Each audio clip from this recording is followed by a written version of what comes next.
I personally found the prosecution's presentation very underwhelming.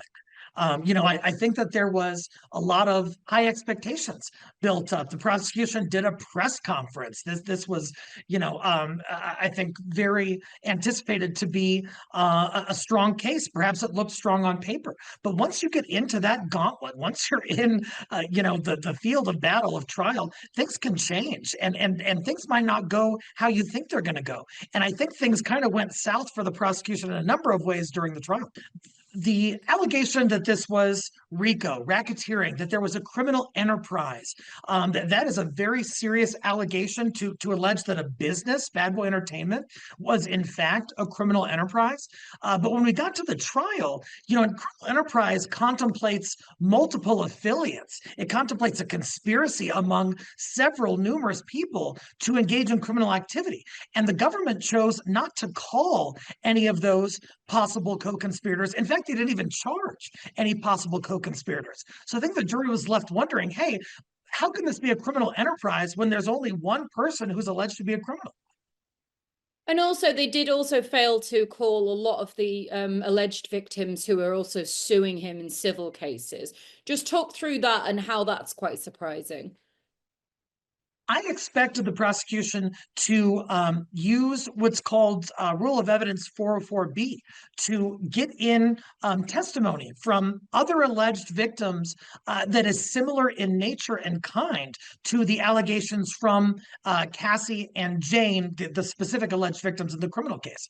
We saw that in Harvey Weinstein's case, round one, and it's not an uncommon practice. However, the prosecution instead chose to kind of streamline their presentation and only call Cassie and Jane, and then they also called Mia, who did allege some sexual misconduct, but surely not the dozens of folks that we've heard about in the media who are also saying that Diddy did this to them. And why do you think that is? Do you think that's because once they'd spoken to them, they didn't feel that it would stand up in court? Or what do you think the reason is there?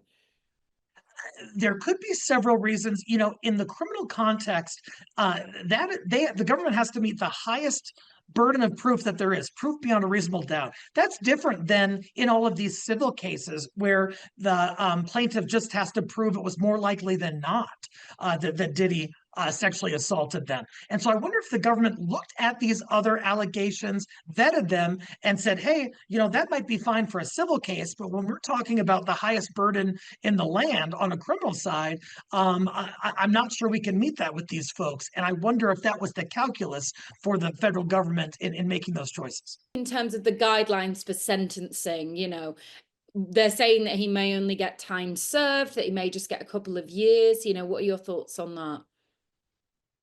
Yeah, so on the two convictions for interstate prostitution, those each carry up to 10 years in prison. But the judge has some discretion here. And so the judge is going to look at a number of factors. The judge is going to look at his lack of criminal history. The judge is going to look at the seriousness of the offense. And while it is not a good thing to engage in interstate prostitution, it's not the crime of the century, the judge may look at the fact that he was found not guilty of all of this other misconduct. And I think all things considered, we're probably looking at something on the lower end of this sentencing range. I would guess between 2 and 3 years, and he's already served at least 1.5 or 2. Reputation going forward, is it irrevocably tarnished? Is he going to be able to come back from this? He still has roughly 70 civil cases alleging much of the same misdeeds with which he'll be confronted even after he is sentenced on this case. What do you think the effect could have on him coming out, now that if he does get released in the next couple of years, like you say, he's still got a lot of civil cases. What do you think will be Diddy at the end of all of this? Oh gosh, that I don't have a crystal ball. I mean, one thing that's clear is that his resources have been depleted. He still appears to have some wealth, but there's going to be a collectability issue when it comes to these civil cases. 70 plus plaintiffs, if they all get judgments, he's not going to have enough personal assets to make them whole. And I would say on the back end of this, it's hard to predict exactly what will happen. America does love a story of redemption. Could Diddy qualify for that, even with the unsavory alleged misconduct? Possibly in America.